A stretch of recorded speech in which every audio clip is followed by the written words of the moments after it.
come to All About Bunny School. No, it's all about Catty School. Hello! It's all about Rainbow Bird School who are pink like me. Okay, hello guys. Hi.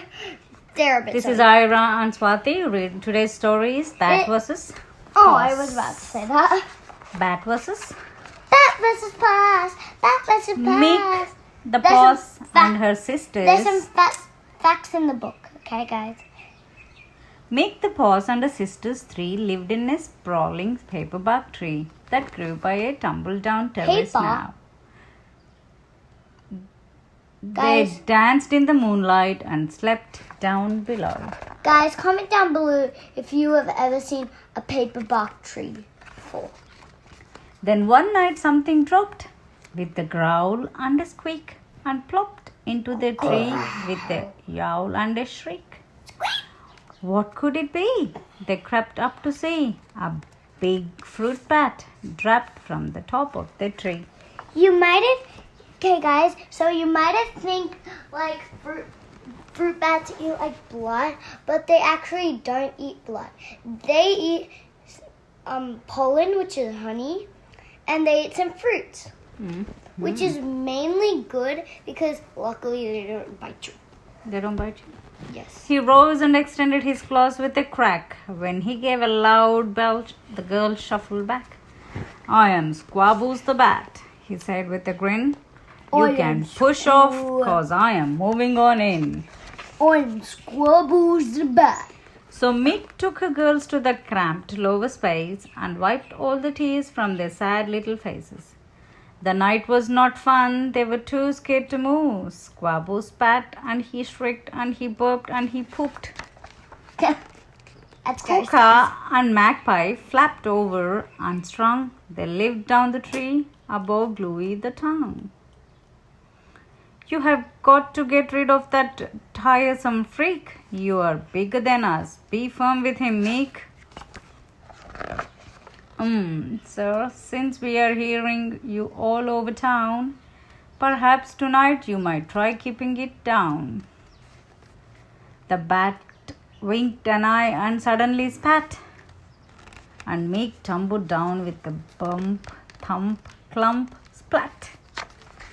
Bluey the tongue called a neighborhood meeting.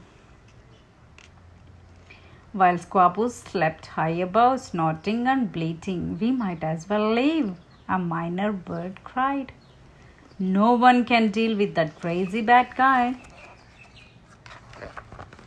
That evening, the evening had fallen. The moon was a sail. Mick climbed.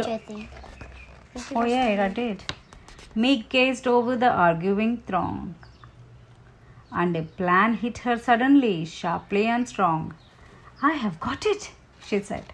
And her eyes were aglow. When I give us the signal, be ready to go. The evening had fallen, the moon was a sail. Mick climbed onto the red pin and waggled her tail. Come down and get me, you big flying toad. Squabble looked like his whole head would explode.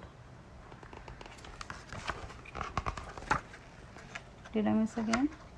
No, I don't think so. Then Squabbles looked up and saw with a surprise. Wait, you missed one. Oh, I did miss another one. Okay. Come down and get me, you big flying toad. Squabbles looked like his whole head would explode. I will make a fur coat of you, festering rash. He swooped down to catch her and fell in the trash. Mick whistled and heard a rustling din. As into the tree many creatures climbed in. Then Squabbles looked up and saw with surprise that dozens of furious, glistening eyes, lizards and possums, birds, fluffy and trim, insects and reptiles are all glaring at him. Mick scampered up and stood high in the tree. We are kicking you out. Find another home. See? Squabbles lip wobbled. He tucked up his wings and started to hobble across the west winds. But Meek doesn't. Everyone get a second chance. The littlest paws piped up, drawing shamed glance. Meek hugged her sister, then called through the air, "You're welcome to stay if you're willing to share."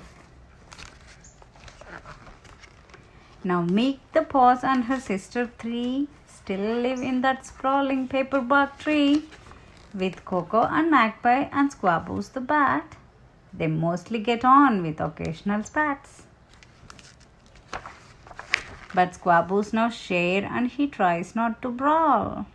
And when the moon's out, he gives joy right to all. The end.